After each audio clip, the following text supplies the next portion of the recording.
What is up? Welcome back. Do you like to do it, build it, or make it? So do we. And we have new videos each week. Ever struggle trying to find that perfect gift for someone who's hard to shop for? Well, this year I got my son-in-law for Secret Santa. I asked my daughter, I was like, what does he like? She says Legos. I'm not gonna get him Legos.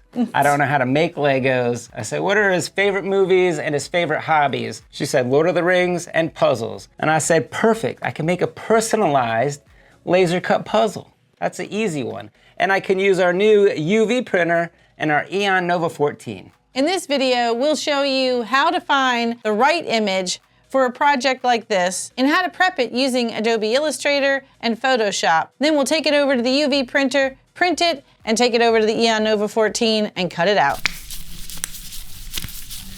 Step one, we're gonna gather all of our supplies. We needed some 1/8" MDF. This is what we're gonna make our puzzle out of and the box that the puzzle's gonna go into. I wanna use the 1/8" because I think that'll make the puzzle substantial. But this project's really all about the tools we'll be using. So we're going to use our UV flatbed printer to do the printing of the puzzle onto the board. And then we're gonna be using the Eon Nova 14 to do all of the cutting of the puzzle pieces. And then we're also gonna use the UV DTF printer to create that transfer that'll go on top of the box so he'll know what he's trying to put together.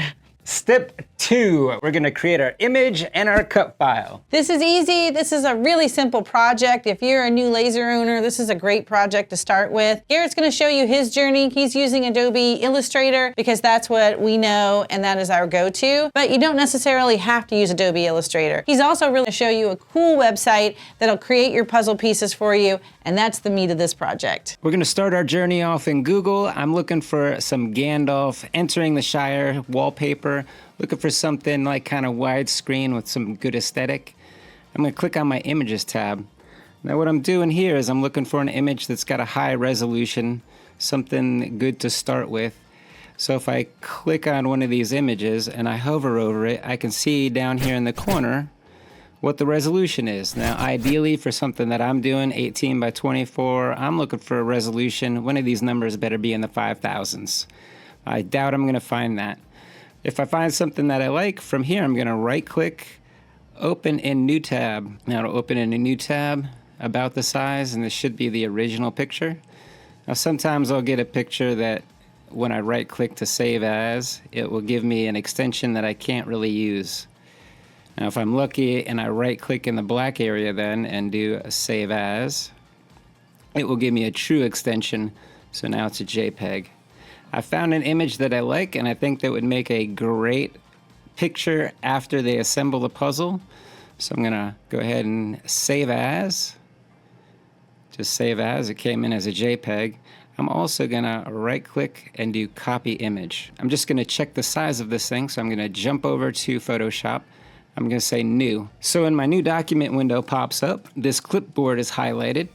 That's because it assumes that I wanna paste in what I just copied into Photoshop. So I'm gonna leave that selected and say create, and I'm just gonna go Control V to paste it in. This looks to be about 18 inches wide and 10 inches tall. I need it a little bit bigger. So I have downloaded it, so now I'm gonna go back to my browser, and I'm gonna go to upscale.media/upload, and I'm gonna upload the image that I just downloaded. We're gonna upscale this to make it just a little bit bigger. Now up here I can upscale up to 4 times without joining, but 2 times is perfect. I don't need it much bigger. And then enhance quality.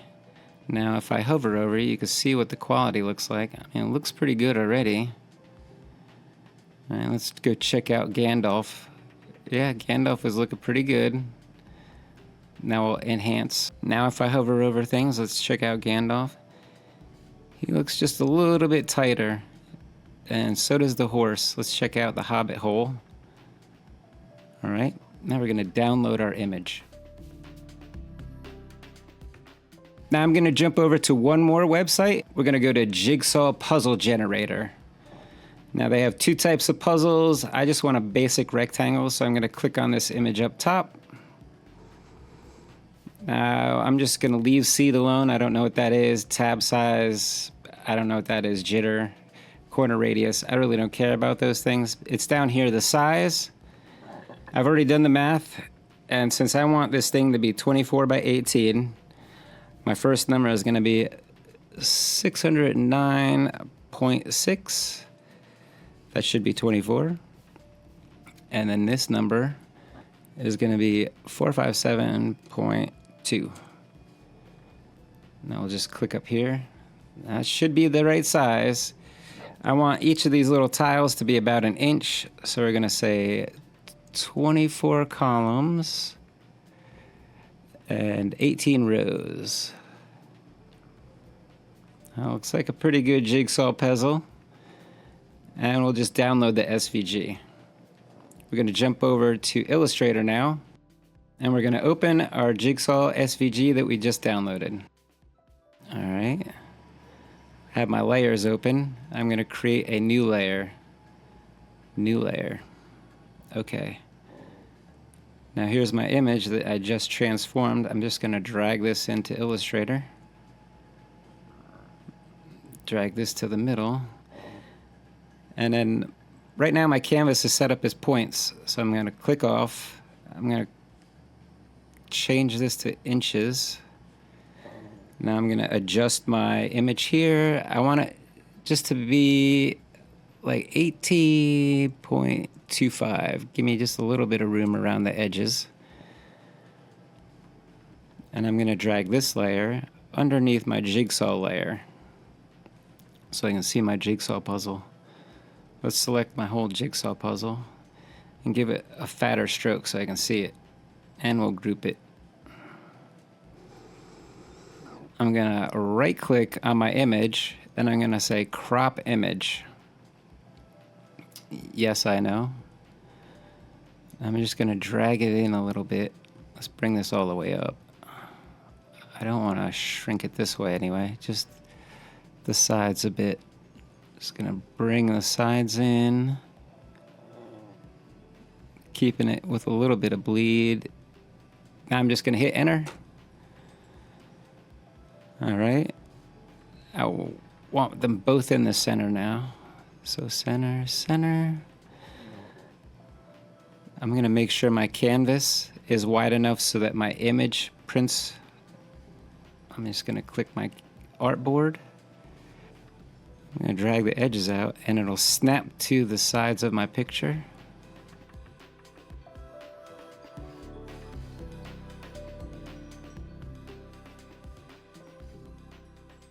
Back to my selection tool.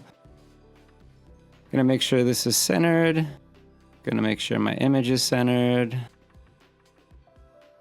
All right, I'm gonna select this top one, my jigsaw puzzle.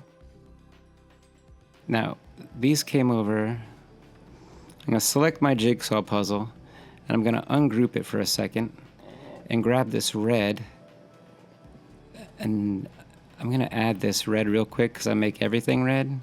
So new swatch, okay.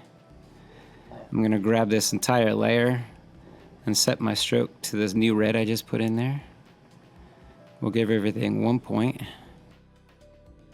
I'm gonna hide the jigsaw pieces. I'm just gonna hide this whole jigsaw layer. And I'm gonna go to File, Export, Export As. We're gonna export this as a PNG. Let's name it Lord of the Rings Jigsaw. Export. I want to keep it high. I want it 300 DPI because I'm printing.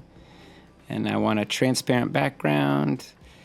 And we'll say OK. Now I'm going to bring back my jigsaw puzzle and I'm going to hide my picture layer. I'm going to go back to File, Export, Export As. Now I'm going to click on my picture, but don't double click, and change this to SVG. That way the names match, and I'm gonna say export. Okay, I'm gonna go to Photoshop one more time. This time I'm gonna open the PNG that we just exported. So Lord of the Rings PNG. I'm gonna import this.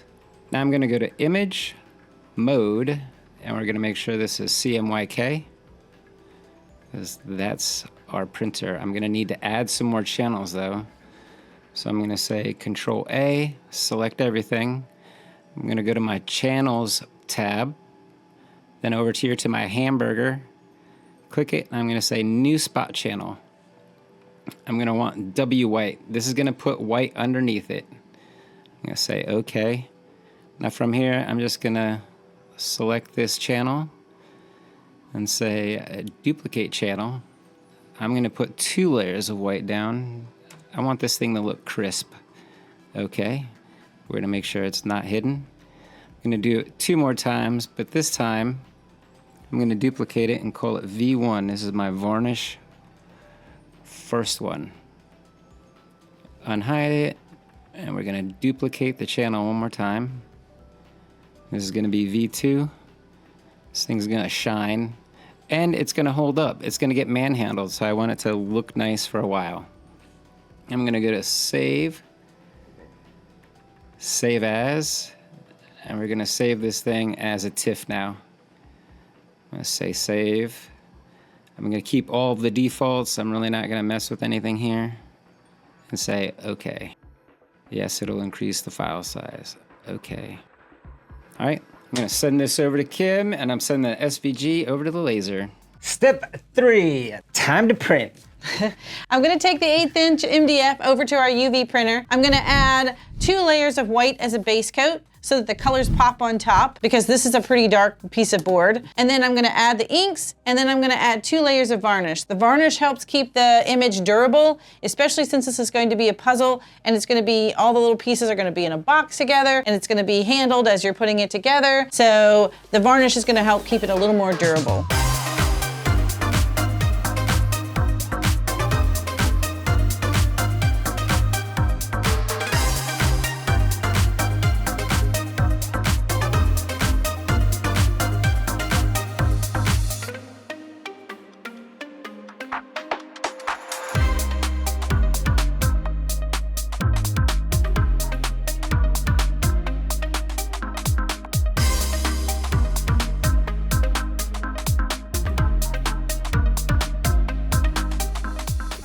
Step 4, we're gonna make all of our cuts. We're gonna take our UV printed image over to our Eon Nova 14, and we're gonna cut it out using the SVG we just made.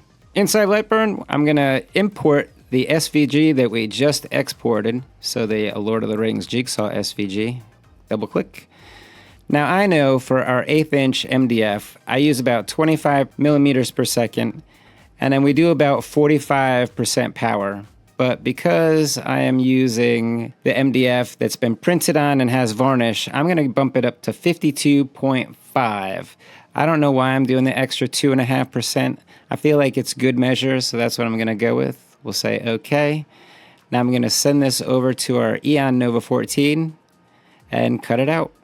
We're loading our board into the Eon Nova 14. We're using this laser because it's a little bit bigger bed. This is an 18 by 24 inch puzzle, so we need the larger bed size. And what's great about doing a puzzle is you don't really have to do a true print and cut. All we have to do is frame the print and make sure that it fits within the boundaries of the print that we have on the board. And the great thing about the Eon Nova 14 is this red dot pointer. You can truly see that we have lined this up so that the red dot pointer is aligned from edge to edge. And then we're just going to do the autofocus.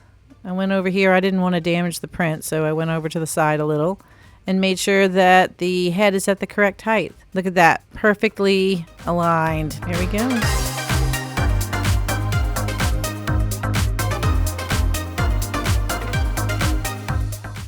Step 5, time to disassemble. This is usually where we assemble, but now we have to take it all apart, try to get it off of the laser. This is like 438 pieces, and the laser did a pretty good job. So we're gonna try to get it off the laser the best we can.